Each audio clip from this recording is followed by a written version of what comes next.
troubles come and my heart burdened be, then I am still and wait here in the silence until you come and sit a while with me.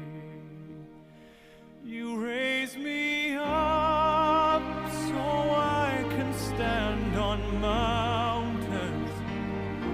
You raise me up to walk on stormy seas. I am strong when I am on your shoulders. You raise me up to more than I can be.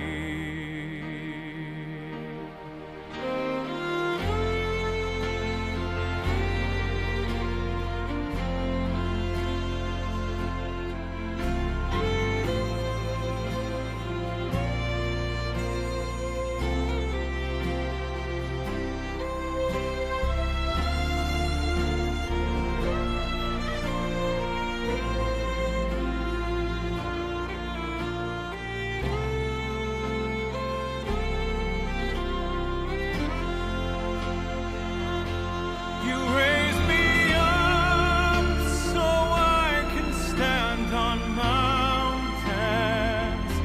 You raise me up to walk on stormy seas. Selamat pagi saudara yang dikasih Tuhan, kita kembali berjumpa dalam persekutuan doa pagi di GKI Gading Indah. Dan persekutuan kali ini agak berbeda karena seperti Anda sudah saksikan di awal, pada hari ini kita akan mendengar menyaksikan apa yang boleh dibagikan oleh saudara kita Bapak Tulus terhadap tentang pengalaman imannya ketika mengalami sebuah sakit, penyakit atau suatu keadaan sakit.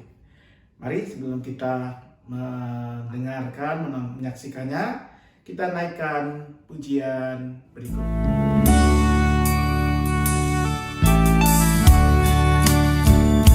Sudahkah yang terbaik ku berikan kepada Yesus Tuhanku? Besar pengorbanannya di Kalvari, diharapnya terbaik dariku. Berapa yang terhilang telah ku cari, dan ku lepaskan yang terbelenggu. Sudahkah yang terbaik ku berikan kepada Yesus Tuhanku? Kau lebih lama dalam jurang, ku pajak dirinya kejam. Menyayangkan binasa memerlukan perintah kasih Allah yang kekal. Berapa yang terhilang telah ku cari, dan ku lepaskan yang terbelenggu.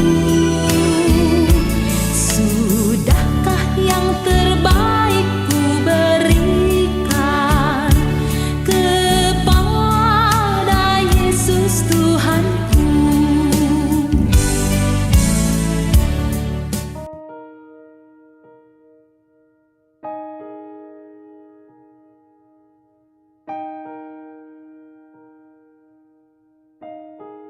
Kejadiannya sudah berlalu sekitar 2 tahun yang lalu, yaitu tepatnya pada hari Sabtu tanggal 11 November 18. Pada waktu itu aku bertugas untuk persekutuan doa pagi di GKI Gunung Sahari. Nah, waktu aku bangun, tidak ada hal yang luar biasa yang bisa terjadi. Nah, aku berangkat, kemudian jam 6:15 sudah tiba di Gunung Sahari untuk tugas dimulai pada jam 6.30. Pada waktu aku sudah menyelesaikan tugas, aku pulang sendiri, namun aku tidak ingat lagi bahwa apa yang terjadi sehingga aku tidak sadarkan diri. Ternyata aku menabrak mobil orang dan berurusan dengan polisi, walaupun sebetulnya tidak terlalu parah. Kemudian polisi berusaha menghubungi istri saya dan berhasil memanggil istri saya untuk bisa ketemu di Polsek Lapangan Banteng. Nah, polisi tidak tahu apa yang sesungguhnya terjadi. Juga istri saya juga tidak tahu. Yang jelas bahwa aku pada waktu itu seperti orang yang setengah sadar, bisa menjawab, tetapi sebetulnya saya tidak tahu dan tidak ingat apa yang terjadi. Nah, karena itu maka istri saya membawa aku ke UGD di Rumah Sakit Mitra Keluarga di Kelapa Gading. Dokter jaga di UGD melakukan pemeriksaan dan ternyata memang di otak itu terjadi pendarahan, bahkan darah itu sudah menggenangi sampai 2/3. Aku sudah dalam keadaan kritis, sehingga untuk mau operasi itu tidak bisa karena sudah malam, maka akan ditunda sampai besok pagi hari Minggunya. Nah, keesokan harinya, maka dokter yang akan menangani operasi, yaitu Dokter Suwandi, seorang ahli radiologi intervensi. Dengan susah payah dia mencari tempat penggelembungan atau tempat bocornya pembuluh itu. Akhirnya bisa diketemukan, walaupun sulit. Ya. Nah, dari situlah Dokter Suwandi mengatakan bahwa ini sungguh satu hal yang luar biasa. Karena banyak orang tidak bisa lewat tahapan seperti ini. Mungkin Tuhan memang punya maksud, punya rencana untuk aku. Pada hari Rebo, kondisi aku sudah mulai merosot lagi. Setelah diperiksa oleh Dokter Jimmy, yaitu yang menangani operasi bedah otak itu, maka dikatakan bahwa ada cairan di dalam otak yang tidak bisa mengalir karena permukaan otakku itu sudah tersumbat dengan darah beku. Nah, karena itu haruslah dialirkan dengan satu pipa yang disebut VP shunt dari kepala sampai ke usus untuk membuang cairan otak. Kalau cairan ini tidak dibuang, maka dia akan menekan tengkorak kepala, dan karena tengkorak itu sudah mengeras, maka akan terjadi sakit kepala yang luar biasa, bahkan bisa koma lagi. Dokter Jimmy mengatakan kalau memasang itu tidak sulit, bukan hal yang sulit, tetapi yang susah adalah untuk mengetahui apakah ini memang bisa menjamin, karena kemungkinannya hanya 50-50. Nah, oleh karena itu, sebelum dilakukan operasi, dipanggillah keluarga semua, diberikan penjelasan, dan dipersiapkan untuk menghadapi kondisi yang paling buruk. Nah, tetapi bagaimanapun harus dilakukan, karena itulah pilihan yang tidak bisa dielakkan lagi. Karena kalau tidak dilakukan, maka otomatis saya akan mati, tidak bisa selamat. Nah, kemudian dilakukan operasi itu, namun sebelumnya keluarga yang sudah berkumpul itu diberikan pesan, ya, bahwa kemungkinan ini adalah pertemuan yang terakhir. Jadi kalau aku tidak selamat, maka ini adalah pertemuan terakhir. Ya. Nah, kemudian aku dioperasi, dan sungguh luar biasa. Operasinya ternyata bisa berhasil. Saya ada di dalam rumah sakit itu sampai dengan tanggal 18 November. Nah, sesudah itu saya sudah boleh keluar, boleh pulang dan melakukan rawat jalan. Dalam 1 minggu ada 2 kali ke rumah sakit untuk kontrol dan fisioterapi. Aku pada waktu itu kondisinya sangat lemah, tidak bisa jalan. Karena itu aku harus dibantu dengan kursi roda. Nah, jadi sungguh suatu keadaan yang sangat membutuhkan kesabaran. Namun Tuhan sungguh menolong saya.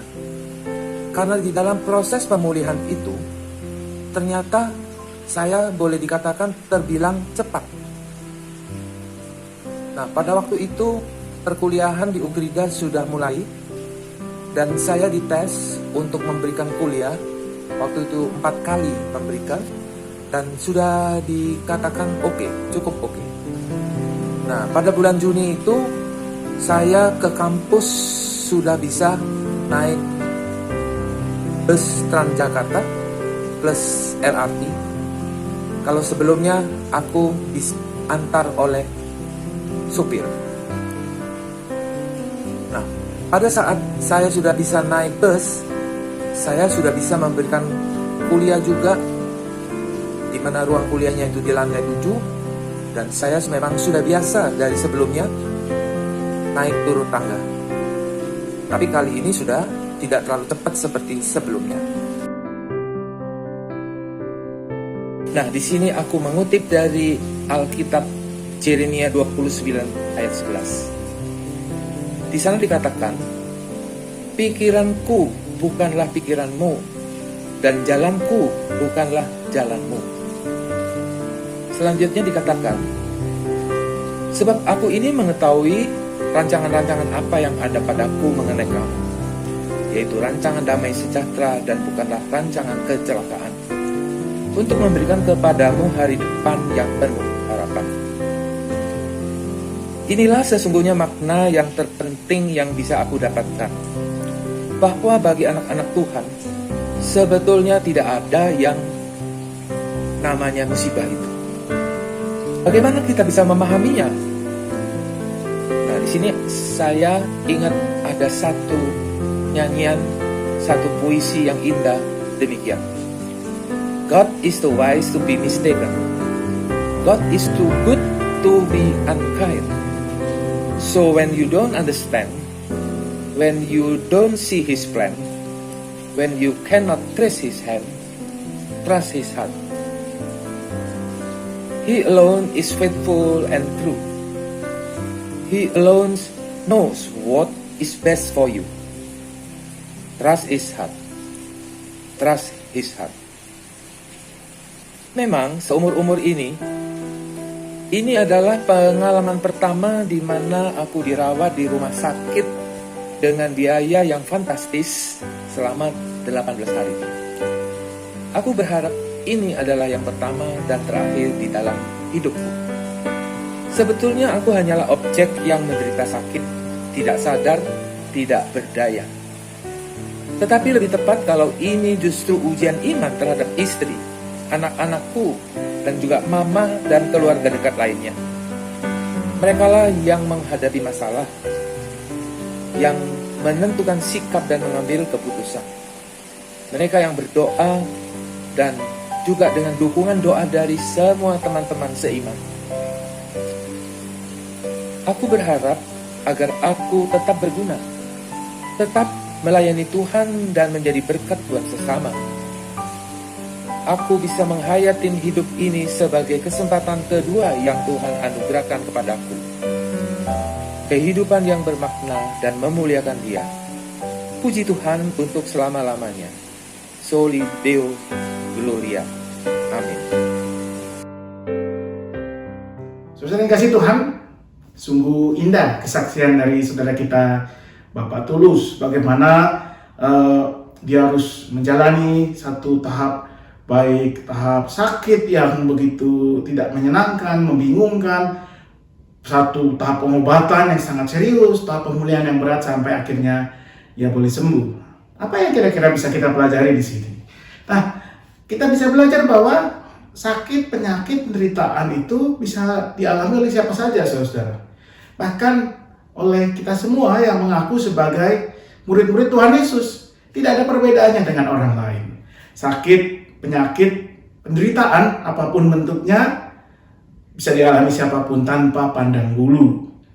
Namun yang membedakan adalah reaksi kita sebagai orang percaya, sebagai murid Tuhan Yesus. Disinilah reaksi kita harus menunjukkan iman kita. Dan sebagaimana kita pelajari dari tadi yang disaksikan oleh Pak Tulus, bagaimana ia melewati semua itu dengan tetap menghayati penyertaan Tuhan.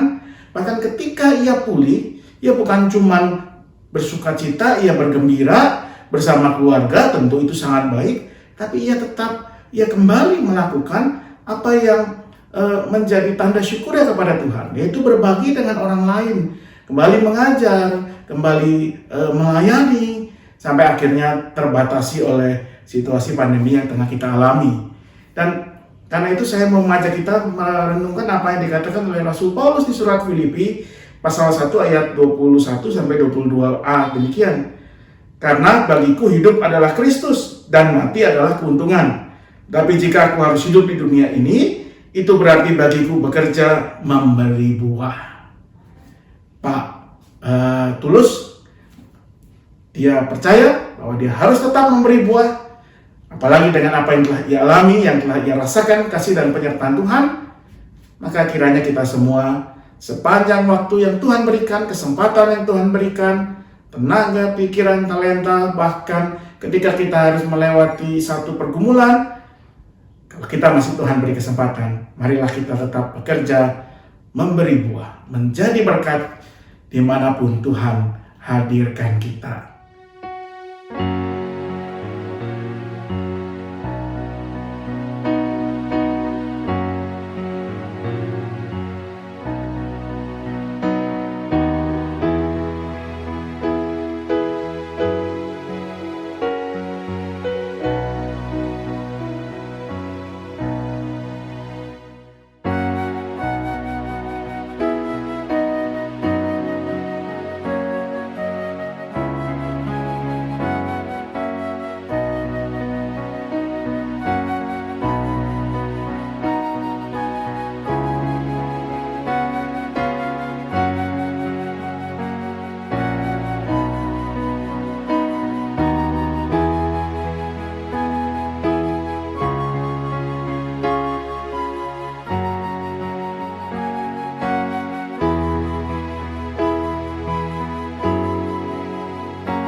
Saudara yang kasih Tuhan, mari kita menaikkan doa syafaat kita.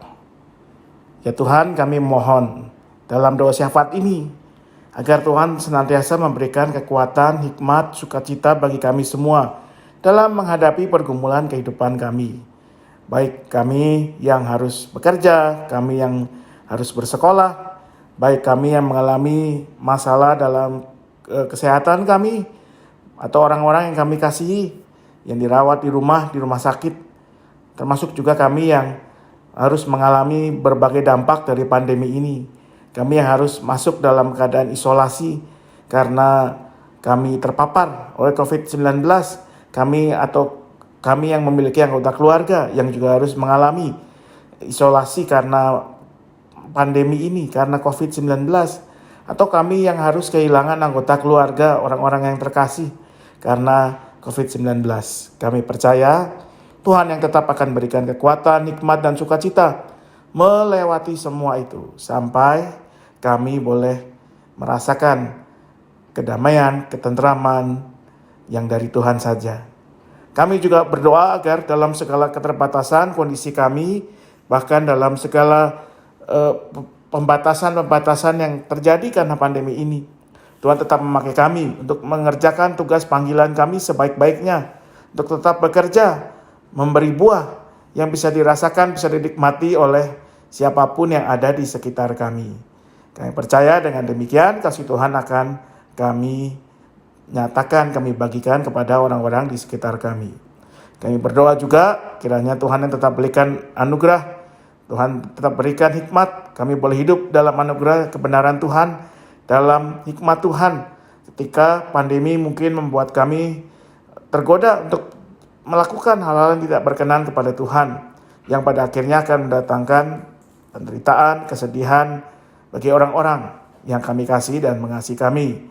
Berikan kami hikmat, kekuatan untuk boleh bertahan sampai nanti kami melewati semua ini. Kami mau berdoa ya Tuhan untuk setiap kami yang masih harus menjalani panggilan di dunia ini. Jadikan kami berkat-Mu, jadikan kami alat-Mu, jadikan kami boleh memberikan buah yang baik dimanapun Tuhan hadirkan kami. Kami bersyukur untuk kesaksian dari Bapak Tulus yang boleh menguatkan kami pada hari ini. Berkati dia, keluarga, pekerjaan, dan pelayanannya. Inilah doa kami ya Tuhan yang kami naikkan hanya dalam satu nama, Yesus Kristus Tuhan kami, Juru Selamat kami yang hidup. Amin. Bapa terima kasih, Bapa terima kasih, Bapa di dalam surga, ku berterima kasih. Amin.